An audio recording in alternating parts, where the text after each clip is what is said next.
मौलाना फजल रहमान ने बड़ा दावा कर दिया है। उन्होंने कहा है कि KPK की हुकूमत KPK की असम्बलियां तोड़ने पर राजी हो गई है।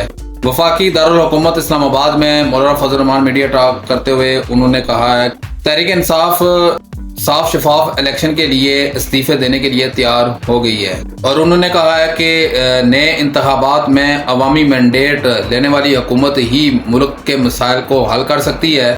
और इसके अलावा उन्होंने ये भी कहा कि तहरीक इंसाफ के जितने भी जो लोग हैं वो जेल जाते हैं तो उनको मुकम्मल प्रोटोकॉल दिया जाता है, जबकि इमरान खान को प्रोटोकॉल नहीं दिया जा रहा। और ये इनकी प्रेस कॉन्फ्रेंस सुनने के बाद मुझे ऐसा लग रहा है कि जैसे इनको KPK की हुकूमत को बेवकूफ़ बनाया जा रहा है और उनसे दोबारा से KPK की हुकूमत छीन ली जाएगी। मौलाना फजल रहमान ने कहा है कि माशी इस्तेहकाम मुल्की इस्तेहकाम के साथ जुड़ा हुआ है और उन्होंने मज़ीद ये भी कहा है कि मुल्क आप किसी भी मार्शल लॉ या किसी भी एडवेंचर के लिए मुतहम्मिल नहीं हो सकता। उन्होंने मज़ीद ये कहा है कि PTI के साथ जो होने वाली तलखियाँ हैं उनको ख़त्म करके ताल्लुकात को बेहतर करने की कोशिश कर रहे हैं। उन्होंने साथ ये भी कहा है कि दीगर सियासी जमातों के साथ भी हमारे इख्तलाफात हैं। उन्होंने ये साथ भी कहा कि बानी तहरीक इंसाफ इमरान खान समेत दीगर जितने भी सियासतदान हैं उनके ऊपर मुकदमात नहीं होने चाहिए।